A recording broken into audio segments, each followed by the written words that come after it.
Hello, good afternoon. Bangladesh নতুন করে সাজাইব, নতুন সমন্বয়ক হইছে, নতুন উপদেষ্টা ইন্নু চাইছে। 26শে মার্চ স্বাধীনতা দিবসে ইন্নুসে নিজের দেশের স্বাধীনতার ভক্তি না জানায়, শ্রদ্ধা না জানায় ও চায়না গেছে গা। এরা কোটি কোটি টাকা খেলে। 8 কোটি টাকার লেগে গার্মেন্টস শ্রমিকরা বেতন পায় না, রোডে নেমে চিক্ষার বেড়া কান্দে। কালকে ঈদ। এই সমস্যার সমাধান কোনো সমন্বয় করে না, কোনো উপদেষ্টা করে না, জিগায়ও না।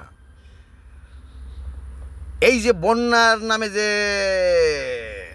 13-14 কোটি টাকা উড়াইছে, উড়ানোর পরে যে 10-12 কোটি টাকা বাইচ্চা গেছে, যে ব্যাংকে ফেলায় তুইছে, এই টাকাটি তো সাধারণ জনগণ যারা গার্মেন্টস শ্রমিক ঈদ সামনে বেতন মুনাস পায় না 3 মাসের, ওই টাকাটার থেকে তো এদের দিতে পারে। কিন্তু এই বাটপারচিটা মানুষ সব ভালো হারামি পয়সা। এই সমন্বয়ক নামে হাতে পয়সা আছে, বন্যার টাকা সাধারণ জনগণে দিছে। এই টাকাগুলি কিনলে গার্মেন্টস শ্রমিকের হাতে বিলায় না, এদের বেতন ভাতা দেয় না, এদের ঈদ করার লেগে এই টাকা দেয় না। ওই টাকাগুলি কই? যে বন্যার নামে যে টাকাগুলি উড়াইছে কোটি কোটি টাকা, এই টাকাগুলি কই? ওই যে আরেকজন ধর্মের নামে আলেম সাপ আহমদিয়া 130 কোটি টাকা উড়াইছে। গার্মেন্টস শ্রমিকরা বাংলাদেশের নাগরিক, ওদের অধিকার আছে ঈদ করার। এই মুসলমান না বলে তুই আহমদিয়া, তুই না বড় বড় ডায়লগ দাস, উপদেষ্টা বানাস, তুই তো বড় বিজা বিলাই, তুই বড় মাছ খাবি, এর লেগে তুই উপদেষ্টা হস নাই। তা এদের সমস্যার সমাধান করস না কি লেগে আহমদিয়া?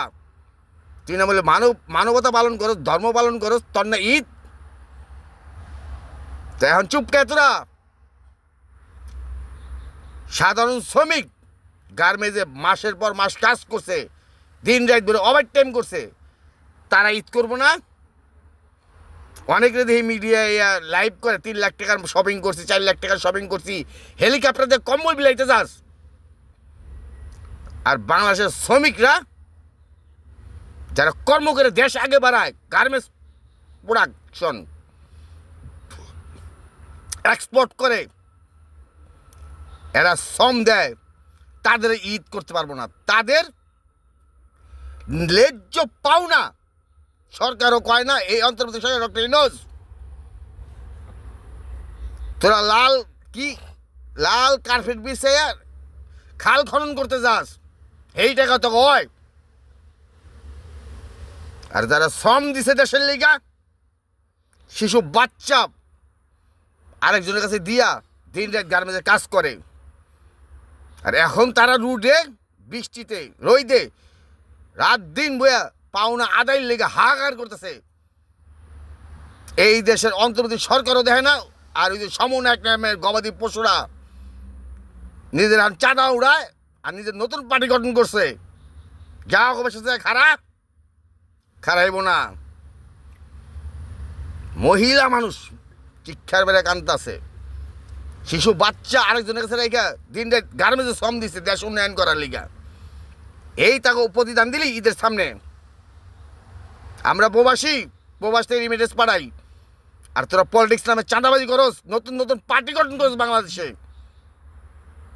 কারণ পার্টি গঠন করলে পার্টির নামে চাঁদা পামু, বয়ে বয়ে বিলাসিতা করতে পারমু, ক্ষমতার অপব্যবহার করতে পারমু, টেন্ডারবাজি করতে পারমু, দুর্নীতি করতে পারমু।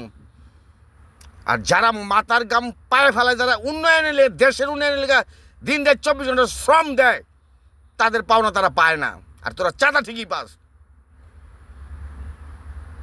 আহমদিয়া কোটি কোটি টাকা উড়াইয়া ধর্মের নামে বিলাসিতা করে। কইলে পরে তো কইব ধর্মের অপমান তোরা করস। কয় মানুষ সবাই মুসলমান ভাই মানুষ সবাই সমান। কেউ করে ঈদের দিন চুলা জ্বলবে, কেউ করে জ্বলবো না। তোরা 3 লাখ টাকা বাজার করস, ব্র্যান্ডের কাপড় চোপড় পরস। আমার লজ্জা স্থান ঢাকা দেওয়া কথা, আমার ব্র্যান্ডের দরকার নাই। আমার আশপাশের লোকের দেখার দরকার, কারগুলা ঘরে চুলা জ্বললো ঈদের দিন না জ্বললো, কার শরীরে নতুন কাপড় আছে না আছে না, তা দেখবি না। বড় বড় ডায়লগ মারবি, টক শো বানাস, কি বুদ্ধিজীবীরা টকশোর মধ্যে বড় বড় ডায়লগ মারাস, নিজের পোলাপানরে ইন্ডিয়া পাড়ায় কি শপিং করাস ঈদের, সাধারণ জনগণের পয়সা মাইরা। এই গার্মেন্টস মালিকরা তোর পোলাপানরা বাইরের দেশে পড়ালেখা করে, ব্র্যান্ডের কাপড় চোপড় পরে, এই সাধারণ জনগণ গার্মেন্টস শ্রমিকের শ্রমের টাকাতে তোরা বিলাসিতা করস। আর ঈদের দিন তাকে পোলাপানের গায়ে নতুন জামা উঠবো না।